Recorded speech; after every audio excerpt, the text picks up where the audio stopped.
Okay doctor, ಈಗ come to treatment. ಈಗ so severe ಆಗೋಕ್ಕಿಂತ ಮುಂಚೆನೇ ಎಚ್ಚೆತ್ತುಕೊಂಡ್ರೆ ಬೆಟರ್ ಅಂತ ನೀವು ಹೇಳ್ತಾ ಇದ್ರಿ ಇಷ್ಟೊತ್ತು. ಸೊ ಸ್ಟಾರ್ಟಿಂಗ್ ಸ್ಟೇಜಲ್ಲೇ ನಾವು ಈ ಒಂದು ಆರ್ಥರೈಟಿಸ್ ಪ್ರಾಬ್ಲಮ್ಗೆ ಚಿಕಿತ್ಸೆಯನ್ನು ಪಡೆದುಕೊಂಡ್ರೆ ಕಂಪ್ಲೀಟ್ ಆಗಿ ಕ್ಯೂರ್ ಆಗುತ್ತಾ ಇದು ಅಂತ? ಖಂಡಿತವಾಗಿಯೂ ಏನಾಗುತ್ತೆ, ಸೊ ಈ ಒಂದು ಜಾಯಿಂಟ್ಸ್ ಪೇಯ್ನಿನ ಒಂದು ಕಂಡೀಷನ್ ಹೇಗಿರುತ್ತೆ ಅಂತಂದರೆ ಆಲ್ ಆಫ್ ಎ ಸಡನ್ ಅದು ಸಿವಿಯರ್ ಆಗೋದಿಲ್ಲ. ಇನಿಷಿಯಲ್ ಸ್ಟೇಜಲ್ಲಿದ್ದಾಗ ಸೊ ಯಾವುದೇ ಒಂದು ಕೆಲಸ ಮಾಡುವಾಗ ಪೇಯ್ನ್ ಕಾಣಿಸ್ಕೋಬೋದು.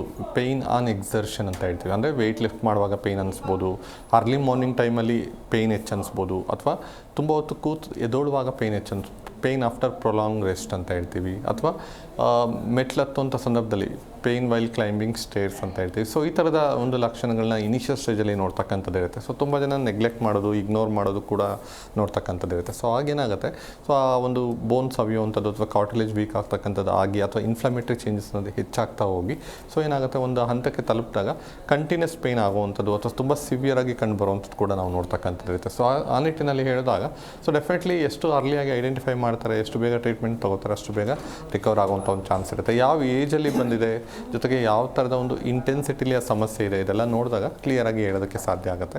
ಆಫ್ಕೋರ್ಸ್ ಈ ಜಾಯಿಂಟ್ಸ್ ಪೇನ್ ಅಂತ ಬಂದಾಗ ಇತ್ತೀಚಿನ ದಿನಗಳಲ್ಲಿ ಜನರಲ್ ಆಗಿ ಸಮರೈಸ್ ಮಾಡಿರೋದಾದರೆ ಮಿಡ್ಲ್ ಏಜ್ ಗ್ರೂಪಲ್ಲಿ ಹೆಚ್ಚಾಗಿ ನೋಡ್ತಾ ಇದ್ದೀವಿ, ಒಂದು ಬಿಟ್ವೀನ್ 20 to 40 ಇಯರ್ಸ್ ಏಜ್ ಗ್ರೂಪಲ್ಲಿ. ಸೊ ಈ ಥರ ಮಲ್ಟಿಪಲ್ ಕಾಸಸ್ಸಲ್ಲಿ ಹೆಚ್ಚಿನ ಜನರಲ್ಲಿ ಕಾಣಿಸ್ಕೊಳ್ತಾ ಇರುತ್ತೆ. ಸೊ ಹಾಗಾಗಿ ಭಾಳ ಥರದ ಒಂದು ಮಲ್ಟಿಪಲ್ ಕಾಸಸ್ ಇರುತ್ತೆ. ಒಂದೇ ಒಂದು ನಿರ್ದಿಷ್ಟವಾದಂಥ ಕಾರಣದಿಂದ ಬರುತ್ತೆ ಅಂತ ಅಲ್ಲ, ಮಲ್ಟಿಪಲ್ ಕಾಸಸ್ಸಿಂದ ನಾವು ನೋಡ್ತಕ್ಕಂಥದ್ದು.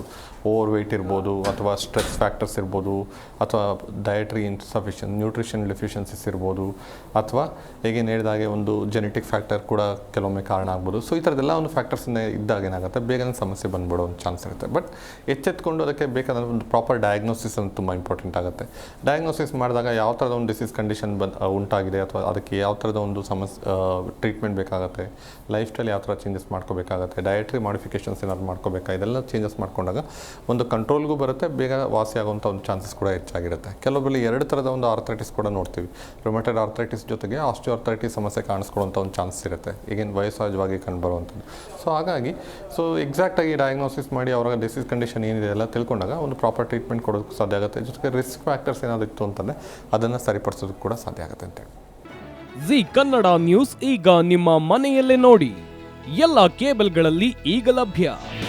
ನಿಮ್ಮ ನೆಚ್ಚಿನ ಜಿ ಕನ್ನಡ ನ್ಯೂಸ್ ಈಗ ಸನ್ ಡೈರೆಕ್ಟ್ ನಲ್ಲಿ number 292, Tata play number 1664, Jio TV number 1334, NXT digital number 30, N cable number 30, city networks 51, U digital number 162, GTPL number 17, Rockline telecommunications number 42, Shri Basaveshwara cable number 168, rural cable network 60, Vinayaka digital 57, Abhishek cable 821, city channel 53, Siddeshwara cable network 57, V4 digital Infotech 628, ಸೂರ್ಯ digital networks 53, Gajanan digital number 836, Malnad Infotech Private Limited number